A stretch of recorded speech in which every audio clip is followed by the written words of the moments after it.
সাইয়েদ আব্দুল্লাহ, আমি আপনার কাছে জানতে চাই এই যে ঘটনাটি ঘটলো তসলিমা নাসরিনের বই বিক্রি করে কেন্দ্র করে বাংলা একাডেমিতে, আপনার কি মনে হয় যে এটা কি কোনো ষড়যন্ত্র ছিল কিনা এটার পেছনে? কারণ আমি যেটা বলতে চাই সেটা হচ্ছে যে এখানে তসলিমা নাসরিনের বই তো নিষিদ্ধ বই, তার আপনি জানেন সেই ব্যাপারটা আমাদের এখানে আছে, তার বই এখানে গৃহীত হয়নি।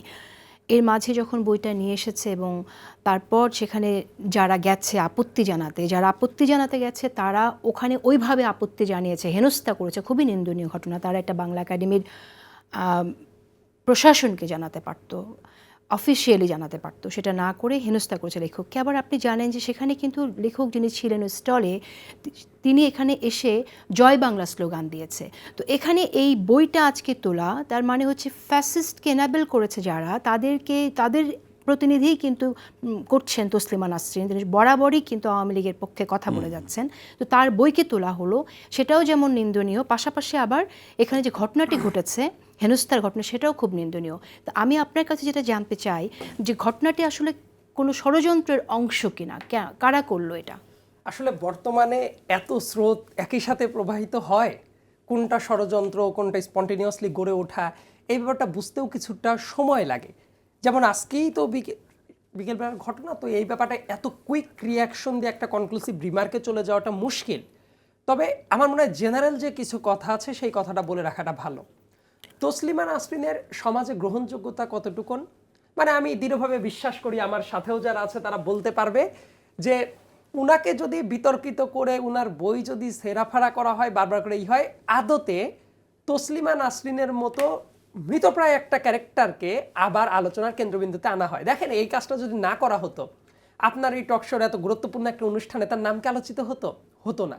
আমাদের মাথার ভেতর না একটা জিনিস আমি মাঝে মাঝে বুঝি না, যে কিছু কিছু ব্যাপার আছে কোথায় কতটুকু ইগনোর করতে হয়, এবং কিন্তু না করলে ওইটার কনসিকুয়েন্স কি হয় এই ব্যাপারটা বুঝতে পারাটা খুব জরুরি। এই কথা শুনলে আবার অনেকেই খুব কুইক রিয়াকশনে রাগারাগি করতে পারে, কিন্তু আমি যেটা বিশ্বাস করি আমি সেটা বলে ফেলতে পছন্দ করি, ডানে বামে না তাকিয়ে। অনেকগুলো ব্যাপার আছে এই সাম্প্রতিক সময়ে, শুধু তসলিমা নাসরিনের এই বইয়ের হিসাবটা যদি আমরা একটু সাইডেও রাখি, মাজার ভাঙাকে কেন্দ্র করে, তারপর মেয়েদের ফুটবল খেলাকে কেন্দ্র করে, এবং আরও এই টাইপ কয়েকটা ইস্যুতে বিভিন্ন মানুষকে যখন মবিলাইজ করা হচ্ছে, ইন্টারেস্টিং ফ্যাক্টটা হলো যারা এটাকে মবিলাইজ করছে তারা সাধারণত পর্দার সামনে আসছে না, এবং এই গোষ্ঠীটা যেটা করছে, যাদেরকে সামনে টান দিয়ে নিয়ে কাজটা করাচ্ছে, এই মানুষগুলা এই কাজের প্রেক্ষাপটটা বুঝে না। একটা কথা বলে রাখা খুব ভালো, বাংলাদেশে দেখবেন কোনো কিছু হলেই এই মুহূর্তে কোন ব্যাপারটা এস্টাবলিশ করার চেষ্টা করছে, এই জুলাই গণ অভ্যুত্থান। আমি কখনোই এটাকে বিপ্লব মনে করি না, আমি ফ্রম ডে ওয়ান আমি বলে আসছি যে এটা একটা গণ অভ্যুত্থান। এই গণ অভ্যুত্থানকে তারা বলার চেষ্টা করছে এটা ইসলামিস্টদের উত্থান, যদিও এই টার্মটার সাথেই আমার দৃঢ়ভাবে আপত্তির জায়গাটা আছে। ইসলামিস্ট মানেই যদি র্যাডিক্যাল গ্রুপ হয় তাহলে তো আরও অনেকগুলা গ্রুপ আছে, বরং এইটাকে এই শব্দের খেলায় ইসলামিস্ট শব্দটাকে বানিয়ে দেওয়া হয়েছে, র্যাডিক্যালিজমের সাথে রিলেট করা হয়, কিন্তু এটা না। ইসলামের অনেক জিনিস আছে, যেমন বিদায় হজের ভাষণ আমি যখন পড়েছি, আমার খুবই ছোট্ট জ্ঞান, ক্ষুদ্র জ্ঞান, খুবই ক্ষুদ্র জ্ঞান, যারা ধর্ম নিয়ে আরও ভালো জ্ঞান রাখে তারা আশা করি আরও বেশি জানবে। বিদায় হজের ভাষণে সবচেয়ে গুরুত্বপূর্ণ একটা ভাষণ আমার কাছে মনে হয় পৃথিবীর বুকে, সেটাও বলেছে ধর্ম নিয়ে বাড়াবাড়ি করা উচিত না। এবং আমার কাছে যেটা মনে হয়, দেখেন, ইসলামিস্ট নাম দিয়ে এই কাজগুলো যে করা হচ্ছে, একজন ধর্মপ্রাণ মানুষ তারা কিন্তু অনেক ক্ষেত্রে এইটা বিশৃঙ্খলা তৈরিটা করে না। আবার একটা গোষ্ঠী আছে, এটা কনসিকুয়েন্স, যেটা দাড়ি টুপিওয়ালা মানুষের শুধুমাত্র দাড়ি টুপির জন্য এই বাংলাদেশে কেমন নিপীড়ন চালানো হয়েছে না। আবার দেখেন উল্টা কাজটা আছে, এই মুহূর্তে ধরেন কোনো একটা টিভি চ্যানেল, কোনো একটা পত্রিকা চ্যানেল, কেউ একজন উস্কানি দিল যে জুমার নামাজের পরে এটা গিয়ে আক্রমণ করতে হবে। জুমার নামাজের পরে ধরেন দাড়ি টুপিওয়ালা মানুষজন সবার টুপি পরা আছে, তারা গিয়ে আক্রমণ করলো। এই ছবিটা যে মিডিয়া, সে যতটাই খারাপ হোক ভালো হোক, আলটিমেটলি এর কনসিকুয়েন্সটা কি হবে? সে এইটাকে আরো বিক্রি করার সুযোগ পাবে যে বাংলাদেশে এই কট্টরপন্থার লোকজন এসে ফাইট করছে, এবং দাড়ি টুপিওয়ালা মানুষদেরকে এসেনশিয়ালি তারা জঙ্গি হিসাবেই এস্টাবলিশ করার চেষ্টা করবে। দেখেন, দুইটা ভালো কাজ হয়েছে, একটু সময় নিচ্ছে, এই ব্যাপারটা প্রেক্ষাপট একটু বিশ্লেষণ করা দরকার। 5 আগস্টে যখন শেখ হাসিনা পালিয়ে চলে যাওয়ার পরে ওবায়দুল কাদেরদের তো একটা অ্যাজাম্পশন ছিল যে 3 থেকে 5 লক্ষ মানুষ মারা যাবে, এই কারণে আওয়ামী লীগের গদিটায় কখনো সরানো যাবে না। সেটা কি হয়েছে বাংলাদেশে? তার কারণ হলো ওই দিনে মসজিদের ইমাম মুয়াজ্জিনরা যারা আছেন তারা প্রত্যেকে গিয়ে মাদ্রাসার স্টুডেন্টদেরকে নিয়ে মন্দির পাহারা দিয়েছে। কত চমৎকার একটা শান্তির বার্তা তারা দিয়েছে। আরেকটা ঘটনা ঘটেছে চট্টগ্রামে ওই ইসকন ইস্যুকে কেন্দ্র করে, যখন একজন লয়ারকে ওই যে জবাই করে মেরে ফেলা হলো, ওই দিন রাতে কিন্তু একটা সাম্প্রদায়িক রায়ট লেগে যেতে পারতো দেশে। কেন লাগে নাই? অনেক আলেম যারা আছেন, অনেক ধর্মপ্রাণ যারা আছেন এবং সাধারণ মানুষ প্রত্যেকে, অ্যাক্টিভিস্ট যারা আছেন, তারা উস্কে না দিয়ে তারা সবাইকে ঠান্ডা করেছেন। এর কারণে একটা রায়টের হাত থেকে দেশটা বেঁচে গেছে, যেটা ছিল ইন্ডিয়ার একটা পাতানো ফাঁদ। তো এই মানুষগুলো যদি শান্ত থাকে তাহলে কিন্তু অনেকগুলো সংকটের জায়গা থেকে উত্তোলনটা হওয়া যায়।